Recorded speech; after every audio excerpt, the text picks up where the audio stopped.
Megha ji, firstly good to see you. एक thank big you. Boss winner घर के अंदर है और एक बिग बॉस विनर विनर। सामने। यस, काफी अच्छा लगता है आपसे आपसे जब भी मुलाकात होती है ना, काफी अच्छा लगता है। और शिव ठाकरे जिस तरह से गेम खेल रहे हैं, उनमें क्वालिटी दिखती है। यस। बिग बॉस जीतने की जीतने की। क्वालिटी दिखती है। यस ऑफ आपसे कोर्स। जानना चाहूंगा, जब वो घर के अंदर जा रहे थे, उससे पहले आपकी मुलाकात में आपने क्या कुछ उनसे बोला? सी हम लोग तो मिलते ही रहते हैं हमेशा। मोस्टली मुझे शिव को काफ़ी जगहों पे एक साथ बुलाया जाता है फॉर द इवेंट्स फंक्शंस। और हमारा जो भी फैमिली फंक्शंस होते हैं, कभी गणपति होता है, दिवाली होती है, what ever it is, he is always part of it. And जब भी हम लोग मिलते हैं, हमारी एक ही बात हमेशा होती रही है कि शिव को हमेशा से हिंदी बिग बॉस में जाना था। सबसे पहले तो मराठी बिग बॉस से पहले वो हमेशा हिंदी बिग बॉस का ही सपना देखता आया है। और जब उसे जाना था और उसे बुलाया भी गया था इससे पहले, तब एज अ वाइल्ड कार्ड बुलाया गया था। और मैंने हमेशा कहा था कि ये गलती कभी मत करना एज अ वाइल्ड कार्ड जाने की, हमेशा जाओ तो एज अ फ्रेश कंटेस्टेंट जाना। और बस वो उसने वो एक पॉइंट हमेशा याद रखा। और सी, डे वन से जो धूम मचा रहा है शिव उस घर में, टिल डेट, जब अब लास्ट हफ्ता चल रहा है, फिनाले वीक ऑलमोस्ट हम पहुंच जाएंगे, कल से फिनाले वीक में होंगे। तो he is rocking and I am very sure कि मेरा भाई लाइट्स ऑफ करे बिना आएगा नहीं वापस। क्या आपको लगता है, आपने जैसे अभी जिक्र किया कि वाइल्ड कार्ड मत जाना, तो आप भी वाइल्ड कार्ड ही गए थे। यस, वो मेरी ज़िंदगी की सबसे बड़ी भूल थी। यस, वही वही पूछना चाह रहा था कि आपको लगता है कि अगर वाइल्ड कार्ड नहीं रहते, हाँ। आप डे वन से रहते हो, तो कुछ अलग होता? यस क्योंकि यस, उस टाइम डेफिनेटली। फाइनल में श्रीशांत एंड दीपिका थे, टॉप 3 या टॉप 2 में आप खुद को देख रहे थे तभी। Yes yes, definitely. जिस दिन मैं घर में गई थी और मैंने पहले 2 टास्क ही परफॉर्म किए थे, तभी से घर के ही सदस्यों ने मुझे टॉप 5 में हमेशा देखा। उन्होंने जब भी घर में रैंकिंग हुआ करती थी तो मुझे वो रैंक मिला था कि मैं टॉप 5 में डेफिनेटली होंगी।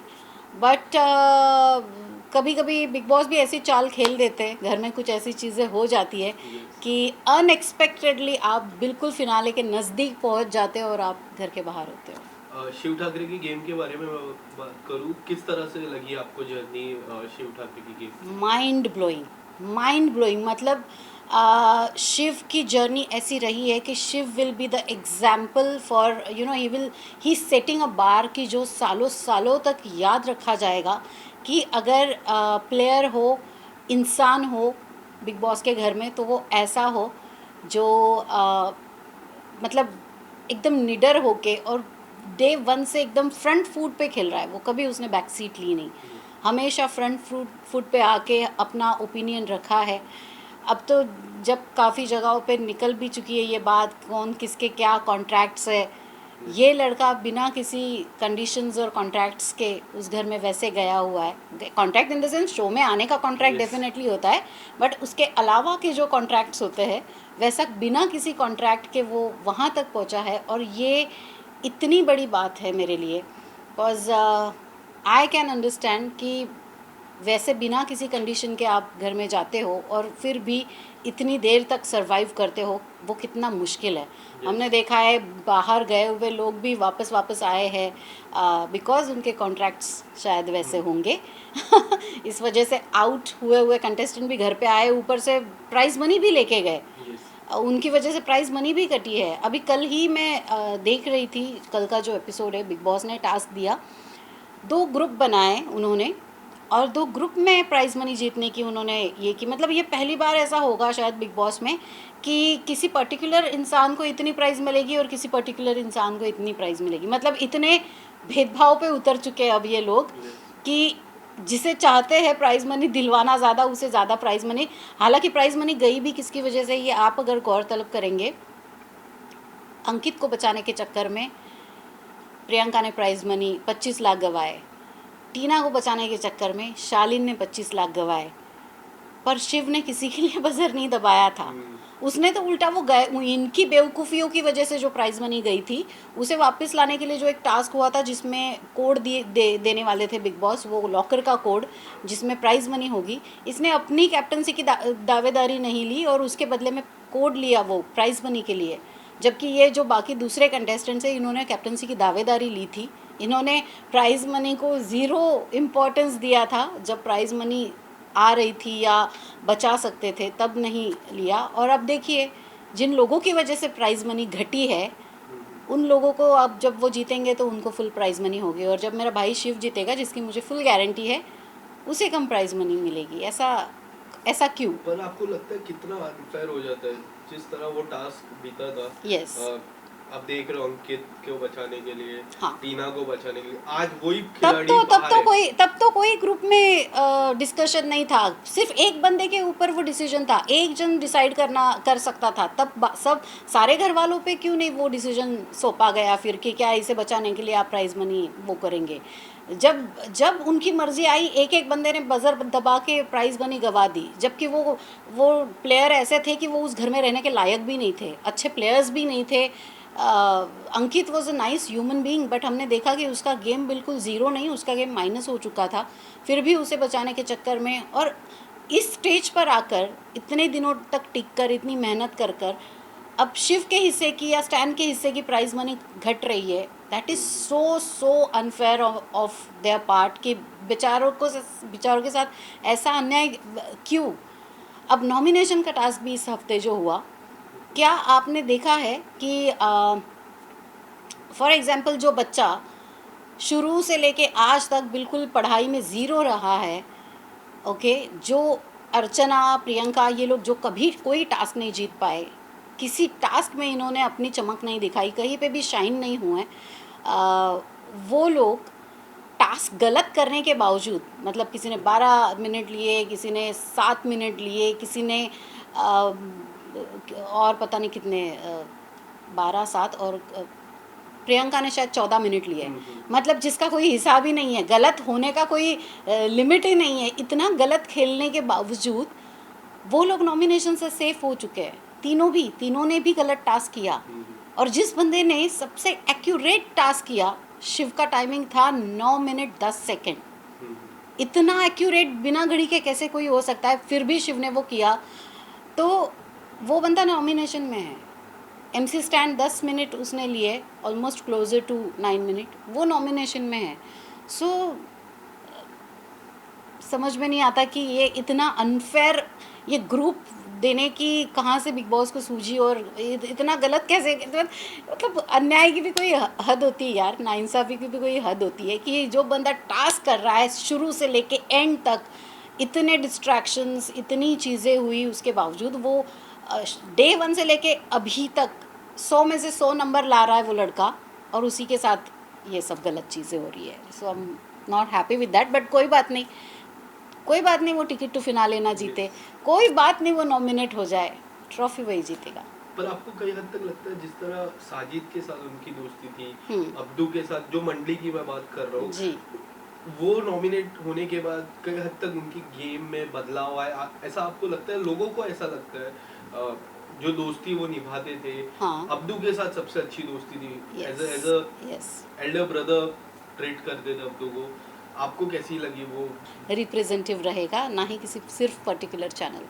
हाल ही में टॉर्चर टास्क हुआ था, फाइनल राउंड के पहले काफी कुछ हुआ टॉर्चर टास्क में, शिव को लेके काफी कुछ हुआ। आपको क्या लगता है वो टॉर्चर टास्क किस तरह बीता है शिव के लिए?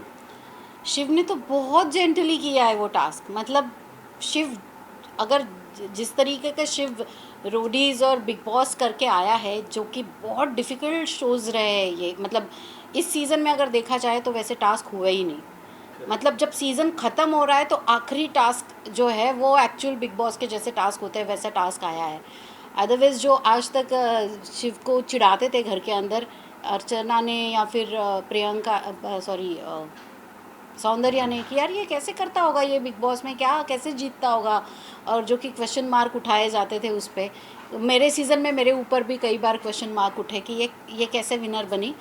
तो let me tell you guys कि जो अभी सीज़न ख़त्म होते होते जो टास्क शुरू हुआ है ना, हमारे मराठी सीज़न में, ये टास्क पहला होता है, मतलब ये वार्म अप टास्क होता है, और उसके आगे फिर और टास्क खतरनाक होते जाते हैं।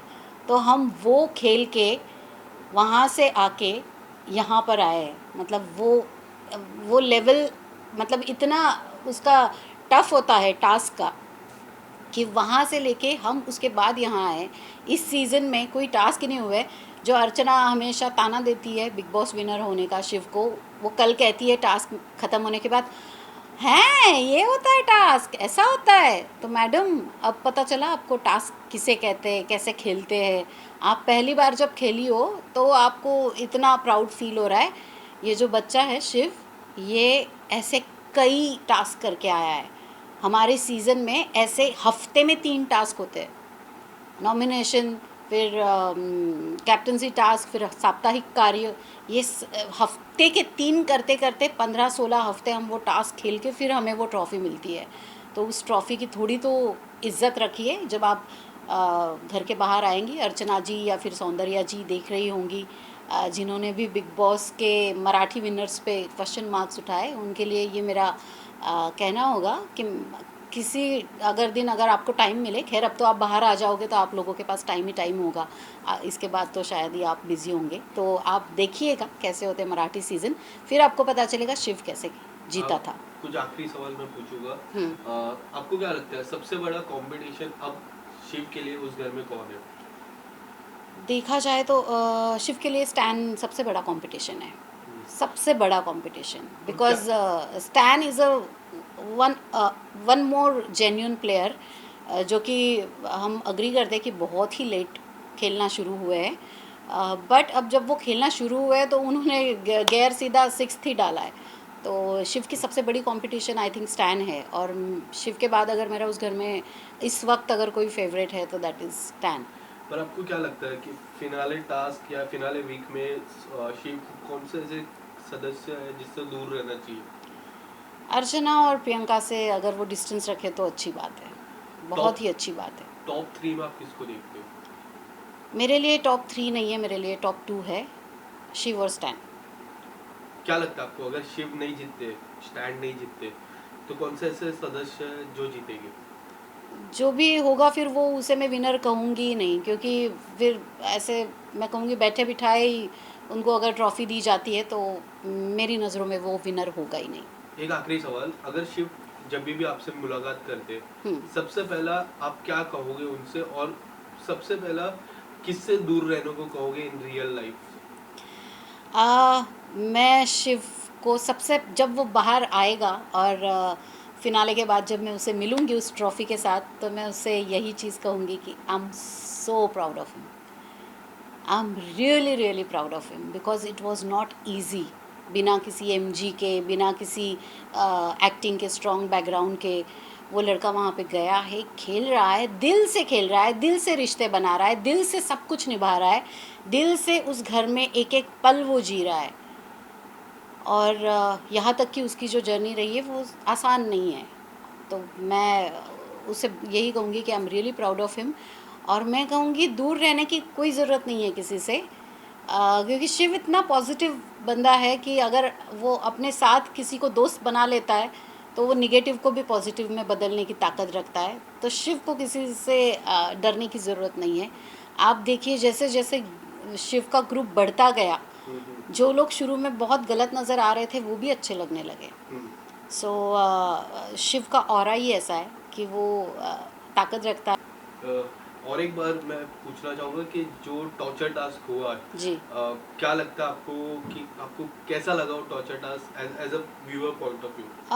As a viewer, sorry, as a viewer मुझे लगा कि शिव और उसकी टीम ने तो टॉर्चर किया ही नहीं। स्टैन ने तो बस वो आते जाते सिर्फ ऑयल डाल रहा था, साबुन डाल रहा था, और स्टैन शायद वैसा बंदा है भी नहीं कि वो किसी को तकलीफ़ देना पसंद करेगा। वो सिर्फ हाथ छुड़ाने की कोशिश कर रहे थे।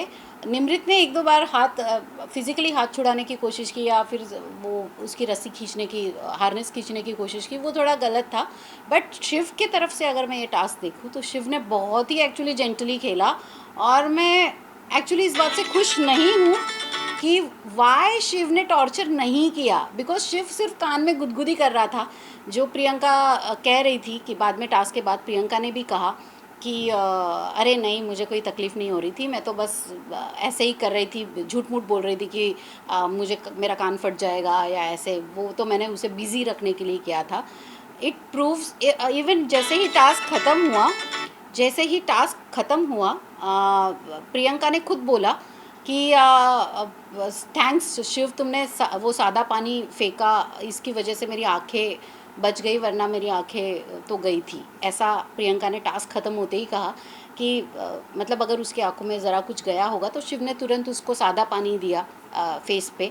तो इट शोज़ कि शिव नहीं है वैसा कि वो किसी लड़की के साथ एक लेवल क्रॉस करके, लिमिट क्रॉस करके जाए। इनफैक्ट जब जैसे ही बिग बॉस ने कहा कि टास्क ख़त्म हो चुका है, Shiv was the first one जिसने सबसे पहले प्रियंका को सहारा दिया, क्योंकि वो जो हार्नेस है वो उसमें इलास्टिक लगी रहती है, और जब आप उसे अचानक से छोड़ते हो तो आप होती है संभावना कि आप धड़ाम से जाके पीछे आप खींचे जाओ और गिर जाओ। तो Shiv was the first one कि उसने पहले प्रियंका को पकड़ा कि वो गिर ना जाए या उसे चोट ना लगे। तो Shiv is that kind of a person, but Shiv को थोड़ा हार्श होना चाहिए था टास्क में, जो वो हुआ नहीं ज़रा भी। शायद हो जाता तो मतलब दुनिया ना दोनों तरफ से बोलती है। अगर शिव जैसे प्रोमो में जो काट काट के दिखाया था ड्रामेटिक करके कि शिव टास्क करते वक्त थोड़ा अनरीजनेबल हो रहा है, तो वो तो वैसा हुआ ही नहीं था। जो प्रोमो में बहुत बढ़ा चढ़ा के दिखाया गया कि शिव बहुत ज़्यादा कर रहा है, जो हमने एपिसोड में देखा उसमें तो कुछ भी नहीं था। वो कई बार होते हैं प्रोमोज बहुत ज़्यादा मिसलीडिंग, जैसे आज के टास्क में हल्दी फेंकते हुए दिखाया, बट पता चलता है कि बाद में मिर्ची भी है, क्या क्या है। तो आज के उनके टीम के बारे में जो दिखाया वो तो बड़ा माइल्ड था, और जब शिव के टीम के बारे में दिखाना था तो ऐसे दिखाया कि पता नहीं शिव ने क्या कर दिया। बट शिव नहीं है वैसा पर्सन। शिव ने बहुत जेंटली मतलब खेला उसने टास्क, बट एक हद में रहकर खेला, ये देखते हुए कि सामने दो लड़कियां हैं, और शालीन को तो उसने कुछ किया ही नहीं। But I am feeling sad कि जब प्रोमोज आते हैं तो ऐसे मिसलीडिंग क्यों होते हैं, और शिव को थोड़ा और ज़ोर लगा ही देना चाहिए था, ऐसे मुझे लग रहा है। Thank you so much, thank you. Thank you. एक मिनट।